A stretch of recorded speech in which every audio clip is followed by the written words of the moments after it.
une petite intro, enfin un retour sur ce qui s'est passé donc, avec la panne du camion.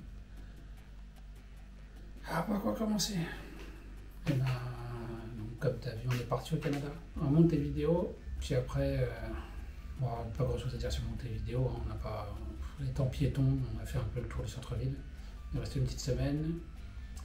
Après, on est parti par l'Argentine, on a pris un vol direction Posadas, on a passé quelques temps là-bas. Pareil, non véhiculé, donc on est resté un peu sur place, mais une ville magnifique et touristique. Hein. Pas mal de restaurants, des magasins, très animé le soir. Belle expérience hein, pour l'Amérique du Sud. Beaucoup d'a priori, hein, comme tout Européen. Après, on nous avait déconseillé de prendre des bus. Je t'expliquerai plus tard, peut-être dans une autre vidéo, mais c'est un regret, on aurait dû prendre le bus, parce qu'ils ont des bus, c'est confort. Hein. T'es allongé, enfin c'est terrible. Vraiment, on prend soin de toi. Bref, du coup, on a pris un taxi qui nous a emmené de Posadas. On a fait des virées direction Paraguay. On est remonté, on est tombé en amour sur Asunción. Enfin, tout le pays, hein, mais Asunción, on y a passé un petit peu de temps, beaucoup de temps même. Si je peux, là, je te mettrai des photos de ce qu'on a vu et ce qu'on a fait dans la capitale paraguayenne. Ouais, les gens sont sympathiques, sont adorables. Très peu d'expats, très peu de Français. Une bouffe incroyable. Le Paraguay, c'est... Ouais, non, vraiment, j'ai beaucoup aimé. Donc, bref, tout ça pour te dire que, au final, je suis rentré. On est rentré en France, passé quelques temps, puis le camion s'est réparé, donc on est reparti avec le camion. Moi, je suis reparti avec le camion en direction de la Belgique. Tu verras sur les images. J'ai ramené tout seul le camion en Belgique pour qu'ils prennent le bateau. On a une maison, donc je suis parti du garage où il est là. Je te fais sortie de l'hôtel, récupération du véhicule. Et ensuite, bah, tu vois que je t'ai épargné la route, hein, parce qu'il n'y a rien de folichon, tu la connais, c'est la route d'Europe. Hein. On remonte, j'ai mis 2 jours, je comptais 4 jours, un peu échaudé par la panne que j'ai eue. Directement me poser devant le port, j'ai pu faire le nettoyage, vérifier une dernière fois qu'il ne manquait rien, parce qu'il faut bien nettoyer les passages de roue, sous le châssis, tout ça, il faut tout faire. Seabridge, on est passé par Seabridge, et en fait Seabridge t'explique tout, tu as un document qui est joint avec, tu as tout qui est détaillé. Tu as même les adresses, tu as 2 adresses où tu vas pouvoir nettoyer ton véhicule. Après, je l'ai fait peser, enfin, tu avances dans un portique, je te mettrai les images, tu avances dans un portique et tu as ça mesure, ça pèse. Nous, on était limité à 14 tonnes 500 pour notre véhicule. On passe à 13 tonnes 500 haut la main. Donc en gros, ça nous a coûté. Donc là, on est sur un véhicule de 9 mètres, 2 mètres 50 de large et 4 mètres de haut. Pour 13 tonnes 500, c'est 5 000 €. Ça nous a coûté 5 000 €. Plus après, là, les frais de douane quand tu arrives à Montevideo. À peu près 1100 $. Et on a fait appel à un local en fait qui sa mission, son travail, son entreprise, c'est ça, c'est d'aider les Européens à sortir leur véhicule. Parce que toutes les démarches administratives c'est un peu long, complexe si tu parles pas la langue. Ouais, trêve de bavardage, je te mets la vidéo. On se voit après. Tchuss.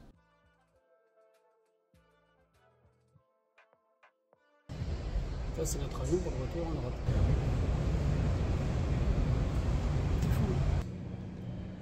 Monsieur il se fait fouiller. Pourquoi il se fait fouiller? Pourquoi?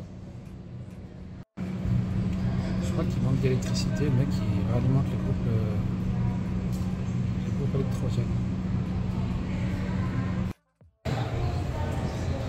Bon, mon copain le pompiste il revient là. Donc bah, je suis toujours pas parti. Hein. Putain. Le soleil va se coucher. C'est chouette. Bon, bah, je crois que c'est bon.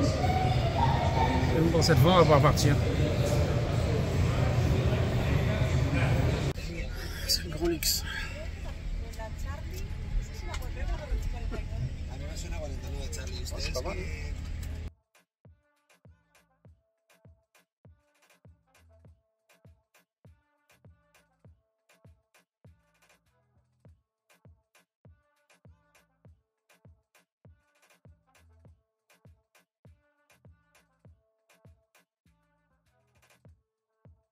Bah, ça y est, c'est parti. On reçoit la facture par mail.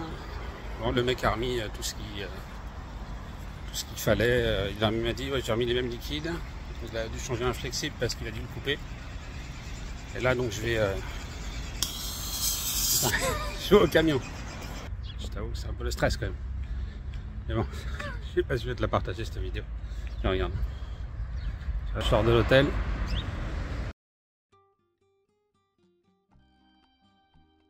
C'est parti, j'ai déjà ouvert le camion, je suis pas monté. Tiens, vite fait, juste pour voir les batteries. Donc les batteries sont à 100%. On a zéro problème sur les batteries. J'ai pas remis encore le 220. Je te montre, je fais un premier tour. Ouais, il fait froid, hein. C'est juste... Hop, je te prends un plan large. J'ai rien ouvert, il y en a été... J'ai rien ouvert encore. Le frigo, impeccable. Pas de mauvaise odeur. Bon, ça va. Le garage, il a dit que c'était nickel. J'ai pas de... rien marqué d'extraordinaire. Donc là, j'ai rien vu de... Je vais attendre de mettre la lumière, de tout remettre en route. Bon, je fais le bilan des mauvaises nouvelles. Alors, on a le robinet là. Bon, il a cassé, il s'est rompu. Celui-là, quand tu le mets en route, il ne s'arrête plus. Et il y a un joint à changer dans la salle de bain. Voilà, c'est le premier bilan. Je vais continuer à faire un petit tour pour voir ce qu'il en est du reste. Donc bref, on va faire un bilan du camion. Après quelques temps, on passe au garage. Il a passé de décembre jusqu'à mars. Donc il est gelé, ça a cassé, comme tu as vu, divers robinets, plomberie, les toilettes, tout va bien. C'est les seules difficultés que j'ai eues. Sinon pour l'électricité, impeccable, les panneaux solaires ont fait le taf. Je les ai laissés à recharger, ça a bien fonctionné. Les batteries étaient à 100% quand je suis rentré dedans, à part le problème de plomberie. Et ça c'est de ma faute, hein, j'aurais dû laisser les robinets ouverts. Et le seul bémol, la biolite à l'intérieur, c'est fait avec du verre pour que les UV passent bien. Avec le gel, ça a cassé du coup fuite d'eau, biolite HS morte. Donc il va falloir trouver un autre système. Parce que là, vu qu'il va partir, qu'il est parti, c'est impossible d'en retrouver une. Même de faire réparer. À l'endroit où il va, il n'y a pas tout ça. Donc bon, on mettra un système de filtration. Sinon, on est plutôt content. Bilan positif. Bien, tout est coupé. Quand tu vas monter dedans, là, tu vas voir. Il n'y a pas grand chose à voir. Ça, t'as déjà vu, hein. Pas de rien de neuf. La toilette est fermée, il est vidé. Bon bah, il n'y a plus qu'à. Bon bah ça y est, c'est le départ. Après tous ces mois d'attente, ça y est, c'est le départ. J'attends que ça gonfle et puis c'est parti direction Anvers.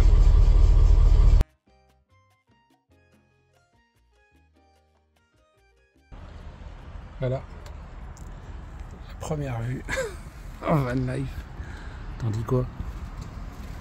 C'est chouette, hein?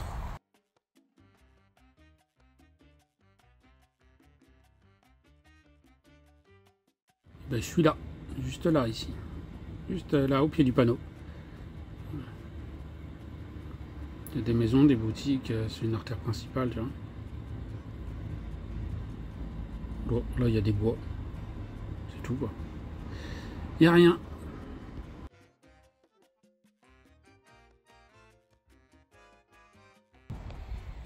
Il est beau, notre gros, hein. Ça fait longtemps que je ne l'avais pas vu.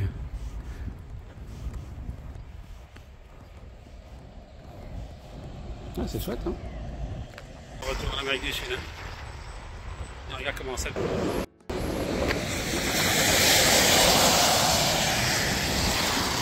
Là-bas, c'est Grimaldi. On prend peut-être 2 jours d'avance. J'espère de nettoyer le camion. J'espère qu'il démarre. 1,5 km à faire là sur la piste. Super. Allez, c'est la suite du prochain épisode. Faire comme moi. Tiens. Je suis à pied, je vais traverser. Il faut traverser, c'est chaud, hein. Il y a beaucoup de le bâtiment. Là, j'essaie de trouver l'entrée, je crois que je l'ai vu. Et après, ça va être là-bas. Alors, j'ai pas pu filmer les bureaux, c'est interdit. Mais voilà, j'ai été chercher les documents. Ça sert à rien de venir en avance. Hein. C'est un badge pour y accéder. Et le badge, il te donne que pour 24 heures. Tu n'as pas le choix. Voilà, moi c'est parce que je suis en avance.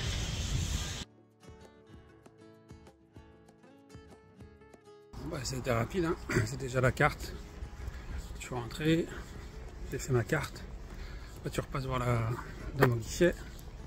Puis elle te donne des documents et c'est tout. Il n'y avait pas de queue, il n'y avait rien. Extrêmement rapide. Ça m'a pris un quart d'heure. Juste scanner mon passeport, on me donne la carte d'accès et puis c'est bon, c'est parti. Si tu as bien rempli le document que j'ai été chercher hier, bon, on est au top. Ça va super vite. Bon bah, j'ai plus qu'à aller le peser, le mesurer. Je sais pas si j'ai le droit de filmer, je crois que c'est interdit. Donc, voilà. Ça c'est comme ça. Je suis là à attendre, ça vient de droite, de gauche, de partout. Le mec derrière il m'a dit faut que tu attendes. J'attends. Il est là. Je te dirai pour cette fin de vidéo la suite au prochain épisode. Il s'en est passé des choses. Ah, pourquoi je dis ça? Je te montre la cata. Alors, l'Amérique du Sud, c'est bien. En France, j'ai pas eu le temps d'aller chez le coiffeur. L'Amérique du Sud, c'est bien, mais faire confiance à un coiffeur. Et ça, c'est... Je suis pas encore prêt. Donc voilà pourquoi la casquette. Tu verras, c'est pas tout de suite. Hein. Ça fait 2 mois, donc... Oh, j'ai une tête fatiguée, dis donc. Bon, j'essaye de refaire des vidéos pour que tu puisses nous suivre un peu plus.